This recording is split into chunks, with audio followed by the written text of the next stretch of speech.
This is CarGuide Philippines, and we're here to review the Honda BR-V V.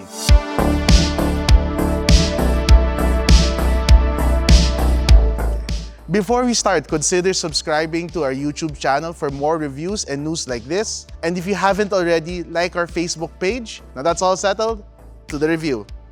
I specifically asked for this variant because all engines, all transmissions are the same. The only difference is that this is the mid variant. With this priced at 1.295 million, this is 95,000 pesos cheaper than the top of the line variant. Things that you're giving up are stuff like paddle shifters, auto on-off headlights, a two-tone silver black interior going on. But the biggest difference is this doesn't come with Honda sensing, the top of the line variant does. So for those who want the extra active and passive safeties, you might actually want to look at that variant. Another reason why I chose this variant is because the top of the line variant is actually one of the more expensive in its category.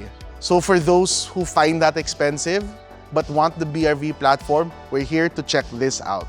So looking at the car, it's more elegant when you compare it to the previous Honda BR-V. When you look at the whole Honda lineup, you can see there's a more elegant approach to things this time around. And me personally, I actually like this approach. Especially this front grille, this matte black front grille. Full LED headlights over here. And you have fog lights over here. You have 17-inch alloy wheels. And what's nice is it has SUV qualities of this plastic trimming that starts from the front bumper all the way to the rear bumper. Speaking of SUVs, the ground clearance of the Honda BR-V is 207 millimeters, meaning that when you look at its competition, this is a good in-between when it comes to ground clearance. High enough to feel like an SUV if you're tackling soft road, but it is low enough to feel good and comfortable when you're driving on the highway. Stepping inside the all-new Honda BR-V, you can tell by the seating that it really aims to be as low center of gravity as possible in the interior. So the seats feel down low compared to its competitors where I'd say it feels more upright. It has tilting for the steering wheel to adjust, so I can adjust it accordingly, but it has no telescopic as you can see.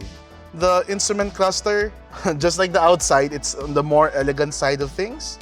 I like the good contrast between white and red. And then it has this LCD over here that displays the info. Like, it's simple and clean, not complaining. When it comes to the steering wheel, unlike the top-of-the-line model with the Honda sensing, this one has no cruise control. So here on the right, it's blank. Here on the left, you have the controls for the music, the volume, to answer the phone call, etc. It's over here. Going here, you have a 7-inch infotainment system over here. You have the aircon controls over here. And one of my favorite buttons, Max Cool. This one, if I'm not mistaken, when you press it, it's 10 to 15 minutes. It's going to max out like the aircon. And then after that, it defaults to the previous setting. And then down here, we have a USB where you connect your phone if you want to use the infotainment system. For your passenger, you have a charging USB here, and you still have a 12-volt outlet over here that's 180 watts. So some might say that the 7-inch screen may be small, especially when the competitors, they're coming with 8 or 9 inches, right? It may be only 7 inches in terms of screen size, but when it comes to response, when it comes to clarity, I think it's actually better. Visually, I can tell right away that this has more pixels per square inch, which makes it clearer. And like going through the menus, it's more responsive. So yeah, bigger doesn't always mean better.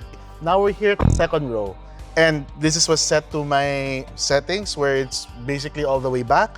And as you can see, there's still leg room around maybe 2 inches, I'd say. When it comes to shoulder room, whoever's sitting in the middle seat is going to have a bad time because I'm not sure if you can see it from there, but my shoulder ends right smack at the middle. Meaning that if there were two big people like me here at the back, we're actually going to be rubbing shoulders. And on that standpoint, it feels a little narrow when you compare to its competitors. But I do like that it has aircon vents here, the controls are here. There are no aircon vents here exclusively for the third row, so like you're going to have to like share, which is probably, like this middle aircon vent is going to go to the third row. There's a power outlet over here. And some may say that, oh, it should have been like USB or a USB or two USBs instead. Me personally, I like the fact that I have options to put whatever charger I want over here. I like the slant over here. It's actually comfortable. So in terms of comfort, yeah, like it's reasonable. Okay, so to the third row, there's a lever over here at the side, which makes it really easy to get into. Now, let's put myself in here. Okay, I'm a 5'11" guy, pretty big. I'll put it up so I can give you the visualization. So, when it comes to leg room, it's actually on the tight side. As you can see, from here, my leg is actually already in contact with the second row.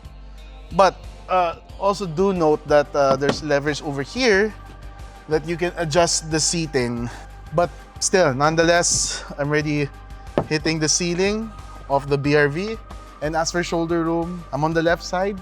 The left shoulder is okay, but as you can see on the right side, it's already, going off the seat, and I'm already going to be rubbing shoulders with the second guy over here. So this feels a little bit more for kids or small adults. For big guys like me, and I'm a really big guy, think twice. But I did this for demonstration purposes. I do like their cup holders, such as chef over here. And there's actually a power outlet over here. Aside from providing power to the third row with the power outlet, this can also be for car refrigerators. It's 180 watts, so that's pretty reasonable. When it comes to trunk space and cargo versatility, you have to tip your hats for Honda because they're really good at this. So you can see this is on the slanted mode, and yet there's a good amount of cargo space. But what I like about it is you can actually lift this up, put it up here, and you have like a privacy shelf over here for the smaller items.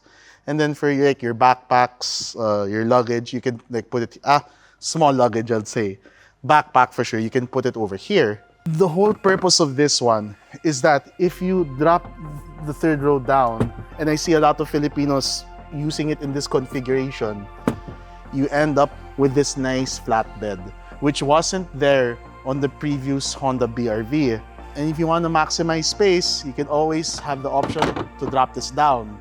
Having the second one folded down, as you can see, there is a flatness to it over here. As you can see, it is flat, right?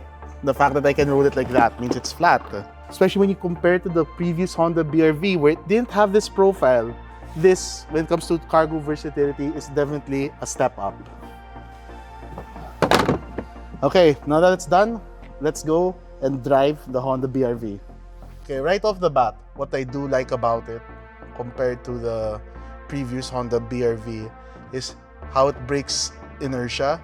It's a lot more responsive this time around. With that being said, let's go with the drivetrain of the Honda BRV. It uses a 1.5-liter gasoline engine, naturally aspirated, and for its transmission, it uses a CVT. Putting all that together, it's a reasonably sized engine in its category. They usually go with the 1.5-liter gasoline route. With it being CVT and front-wheel drive, it's on the more efficient side of things. With the 1.5-liter and CVT, I'm sure some of you may be skeptical about how it performs going up to Baguio, which seems to be like a certain kind of test, right? To my understanding, Yuli was able to bring this car up to Baguio with no problem at all. But what I do want to talk about is the power delivery and handling of the Honda BRV. So now that we're in inertia, I'm going to break inertia. I want you to see how it responds. It's a lot more responsive this time around. Compared to the previous BRV, there was like some sort of lag. And to think that they're using similar engines, 1.5-liter, right? But I think this time around, it's tuned better. And I like the way when I'm going from 40 to 60, it is smooth and responsive. I like that the steering's light and intuitive. Wherever I point, that's where it, decides to go. And the benefit of a light steering is that if you're driving, whether it's long distances or you're driving the whole day around the city, it's not going to make you tired. So for those who plan to own this car and be driving it often, it's actually a good car. I can see, like, if you're particular with how the car drives versus like sheer practicality, the Honda BR-V strikes a good note. So, I'm enjoying it. I'm actually enjoying it. So, who is this car for? Admittedly, at its price point, it's one of the more expensive options. And that's even considering if you get this mid variant. But the trade-off you get out of it is it's a subcompact MPV slash SUV that actually feels really good to drive. It responds well, the steering's fantastic, it feels very maneuverable. It is very Honda when it comes to its drive. What I also like is the level of quality they put in this category this time around. To sum it up, if you're looking for a 7-seater MPV slash SUV that feels more premium than its competitors, the Honda BR-V might be the vehicle for you.